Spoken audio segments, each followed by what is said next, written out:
Hello everyone and welcome back to another video. In today's video, we're going to be talking about Rivals of Aether 2 at CEO 2025, yet another stop on the Rivals 2 Championship Series. And for our top 16 finishers, you're going to have Shiv, Gek Ninja, Apple Whiz, and Cheesy Potato in 13th, Sandstorm, Kiro, Dakpo, and Vibe in 9th. In 7th place, you have Acorn and ZB. 5th place is Elkies and Stango. 4th place is Marlon. 3rd place is Ant. 2nd place is Cakeassualt. And winning the entire thing was Sophilo.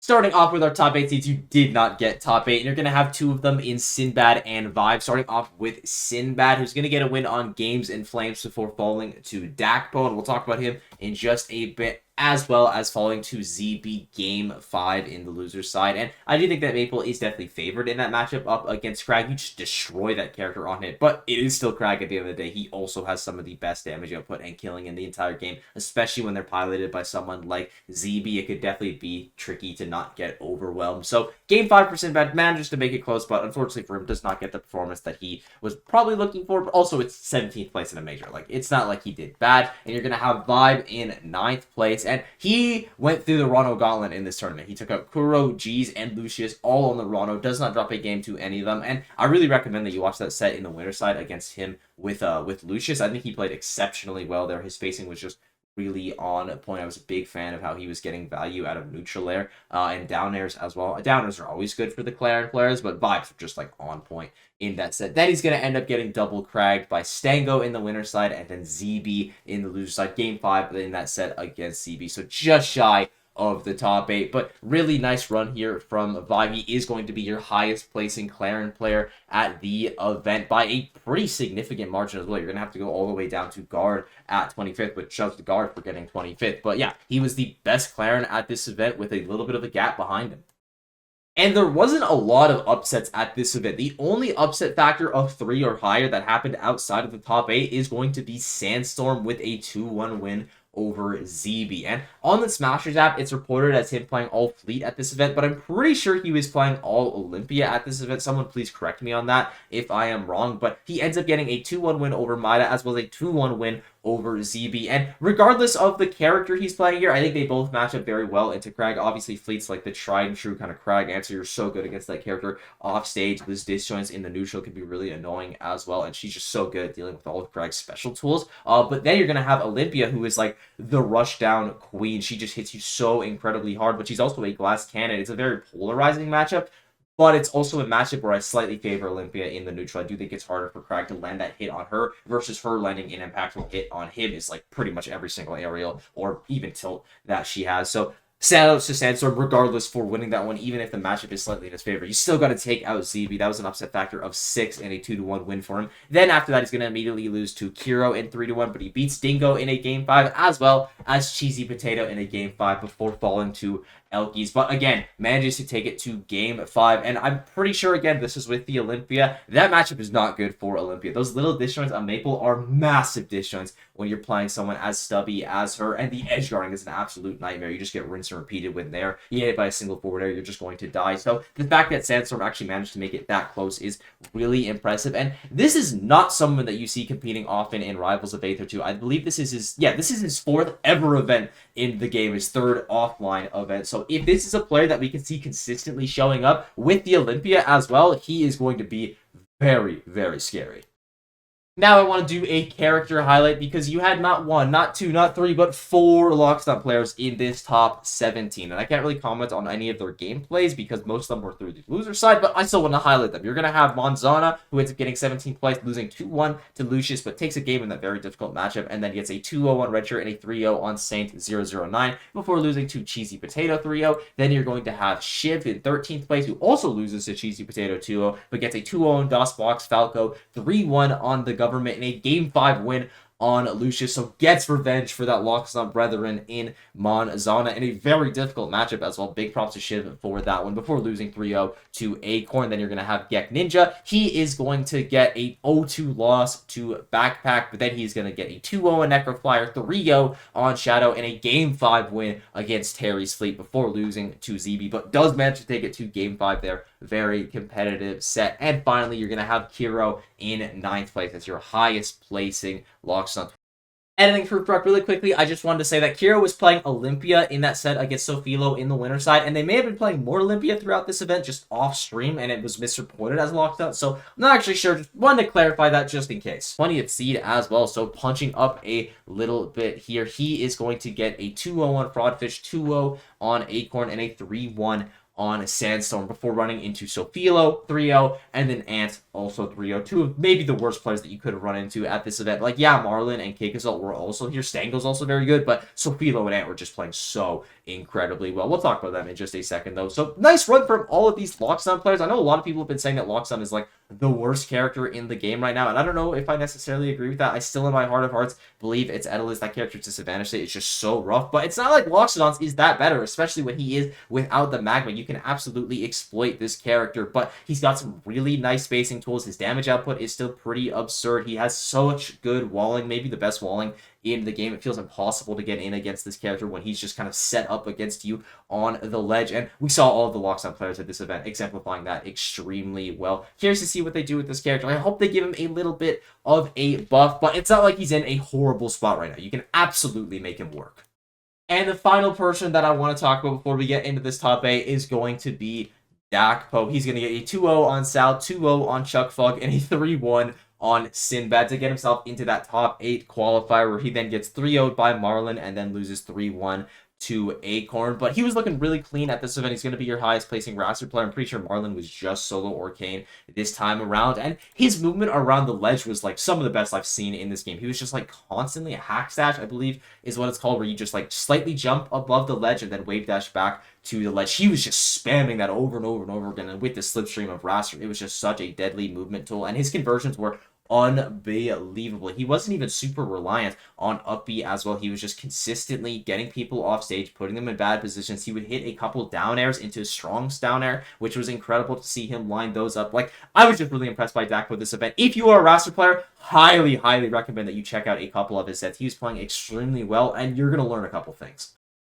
And we have finally arrived at the top 8. If there's anyone I left out and you're curious about the run, just leave a comment down below, and I'll be sure to tell you how they did. And sub while you're down there. Use code ProofBlock too. I forgot to say that at the start. But you're going to have ZB and Acorn in 5th place, starting off with ZB. He's got a 3-1, or a 2-1, I should say, loss against Sandstorm, which puts him into the loser side, where he then gets a 2-0 on Legacy, 3-0 on Core, Game 5 win over Sinbad, Game 5 win over Gekinga. I believe I said Gek Ninja earlier, but I think it's Gekinga. Anyway, he gets a Game 5 win over him, and a Game 5 win over Vibe as well. So ZB has to earn his way into this top 8 with some very heartfelt sets, and his reward in top 8 is a Maple player in Elkies, and he ends up losing that one to Game 5. Still takes a Game 5, though, have 4 Game 5 sets in a row, but ultimately falls at 7th place. And this is technically another performance from CB because he was the 4th seed, but really nice recovery of the run here after getting upset by Sandstorm. It could have gone wrong at any single point. Again, so many of those sets going down to the wire. So the fact that he was able to make it all the way to top 8, I think is really impressive. And speaking of losers runs, you have Acorn on the other side of the 7th place doing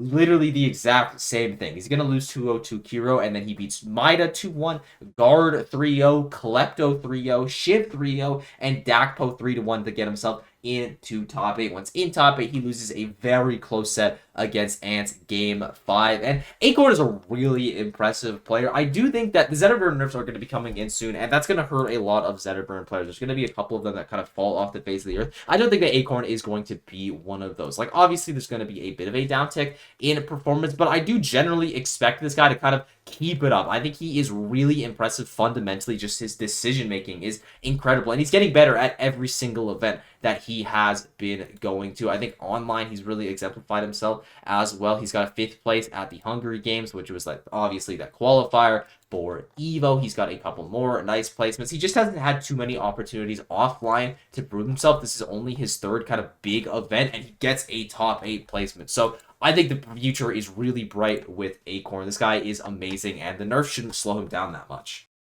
In 5th place, you're going to have Elkies and Stango, starting off with Elkie. She's got a 2-0 on Rakai and a 3-1 on Ant before falling to Cakeassualt 3-0 in his favor. Then she beats Sandstorm Game 5 to get into top 8. Once in top 8, she beats CB in a Game 5 before falling to Marlon, also in a 3-0 fashion. So you're losing to the 2 GOATs of the game. Yeah, it sucks, but you honestly can't feel too bad about that one. And if I were to train a robot how to play Maple, I would just show them Elki's VODs because she is the closest thing that we have to perfection with this character. Her wrap combos are just so unbelievably good, and she is constantly going for them. You are never safe when you are playing against Elkies. The pressure is just always on. Like, it is absolutely ridiculous. And, like, yeah, maybe Plup is the better Maple, but you can't teach that. Plup is just, like, fundamentally that guy. Elkies is like a perfect machine. It is absolutely ridiculous the stuff that she is able to pull off. And if you are able to replicate it as consistently as she is, then you're going to be finding yourself in a ton of top 8s, you know, like she often does. So big props to Elkies. I do believe that she's kind of the best Maple player in this game right now. It's the exact same way that I felt about Lima in Smash Ultimate for any of my old viewers, where I think they play the character the best, even if they're not necessarily the best rep of the character, because Plup does exist, or Tama P for Lima in Ultimate. But yeah, Elki's really, really good player. Absolutely ridiculous the stuff that she is able to do with the wrap. You're also going to have Stango in 5th place. Now, on the Smashers app, it says he plays all Zetterburn, but I'm pretty confident he plays all Krag at this event, except against Cakeassualt. We'll get to literally like half a second here. He gets a 2-0 at the Jenga God, 3-1 on Klepto, 3-1 on Vibe. Goes down 2 games against Cakeassualt, Krag against Forsburn, and then he switches to the Olympia in that 3rd game and almost pulls off the reverse 3-0. Game 5 ends in an absolute tragedy with that suicide dare, but that was a very interesting set for Stango, and you know Stango's got to be kicking himself as well, because obviously the set ends in a tragedy, but if he had just started out with Olympia, that could have been the tempo change that he just needed to catch Cakeassualt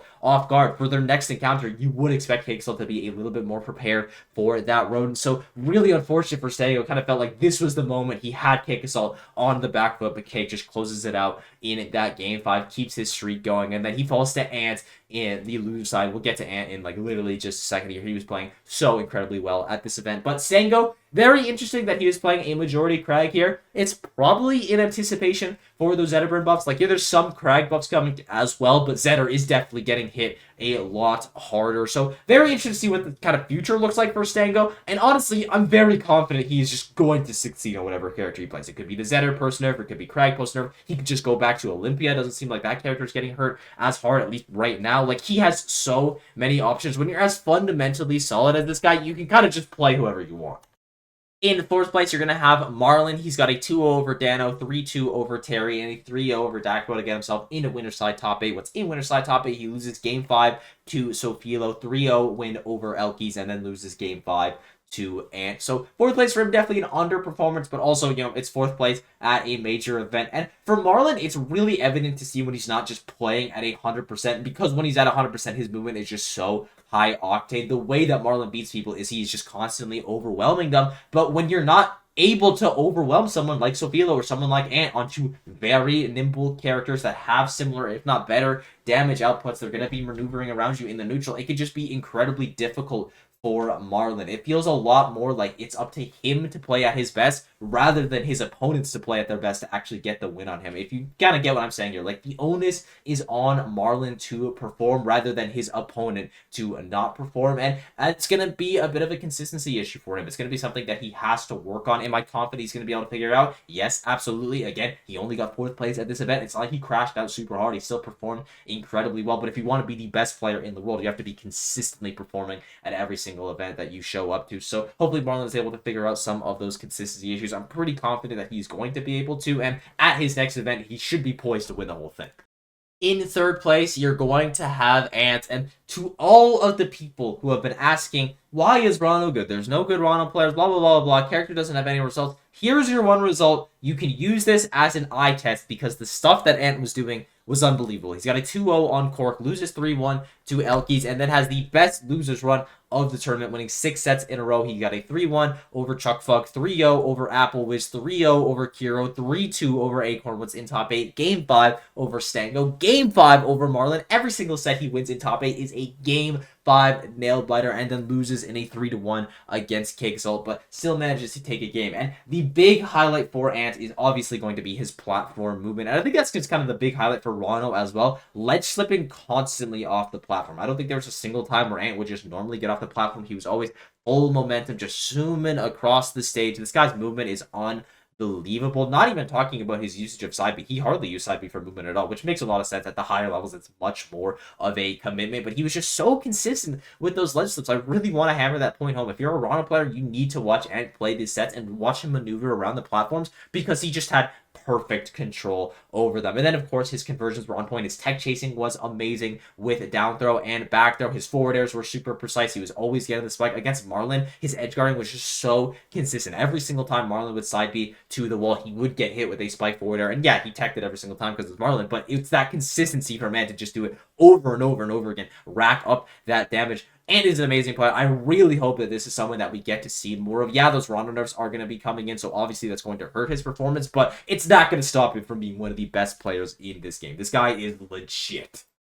In second place, you're going to have Cakeassualt. He's going to have no games dropped before top 8. He's got a 2-0 on the government, 3-0 on backpack, and a 3-0 on Elky. Stops the reverse 3-0 happening from Stango, then loses 3-1 to Sophilo, beats Ant 3-1, and loses again to Sophilo 3-1. And we've hit the point in Rivals of Aether 2 where players like Cakeassualt and Marlon, they are no longer untouchable. In fact, they are very touchable, and I wish I rephrased that, but it's too late at this point. You're going to have players like Sophilo, Beastly, ZB, Stango, Ion. There's so many amazing Spargo. There's so many amazing people in this game that are at the point where they can easily, not easily, but can contest players like Cakeassualt, players like Marlon. This first and second place are no longer guaranteed for these guys. Now I say that, and Cakeassualt is, still in second place. He is still this guy. Let's not get it twisted. He is ahead of the crowd right now, but the crowd is caught up. At this point, they are no longer trailing behind. He's just leading the pack instead of just being the pack by himself with Marlon. So very interesting for Cakeassualt. I'm very curious to see what he's going to do for the future. Obviously, those big nerfs are going to be coming in for a lot of characters, and I don't think Forsburn should be nerfed too heavily. Like, maybe he's touched slightly, but it should be minor, especially relative to the other characters. So coming out of this patch, Cakeassualt should be in a better spot, and he's already in a really solid spot. So the future looks very bright for him, obviously. It always did.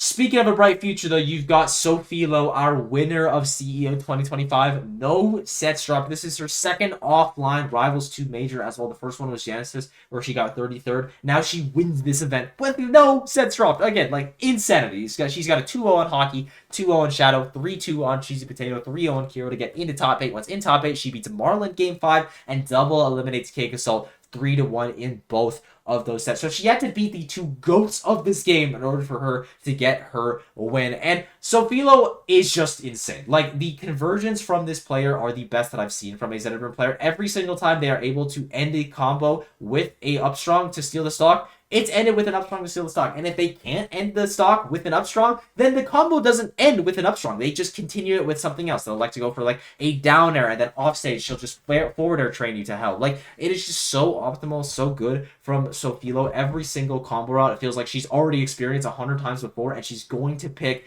the correct follow-up. And yes, those Zetter nerfs are going to be coming in, and they are going to hurt her slightly, but I think it's only going to be very slightly. I think the one like specific piece of tech that you should pick up from her is her usage of Nair on the ledge was incredible. Whenever someone was trying to recover, she would drop below the ledge and then use a rising Nair, like as she was coming back to the stage, to just clip them, kind of bring them back on stage, and it sets them up into a perfect position for a forward air or a down or whatever you want as the Zetterburn player. Those rising airs were incredible from Sophilo. So if you're a Zetter player, that's my one tip from this tournament. Absolutely, you should be integrating that into your gameplay, but really, you should just be watching Sophilo's run and integrating a lot of stuff that she was doing into your gameplay, because if you want to know what good Zetter looks like, what correct Zetter looks like, this is pretty much it. Massive props to Sophilo for this run. She's the fastest improving player in Rivals 2 right now. I can confidently say that, and I really think that the sky is the limit for her. I'm so excited to see what she does in the future. And with that, I thank you all for watching. I hope you enjoyed this one. It's been absolutely unreal. As always, anything I left out, got wrong, or if you just want to say hi, leave a comment down below. Be sure to sub while you're down there. Use code ProofBlock, and I'll see you all in the next one.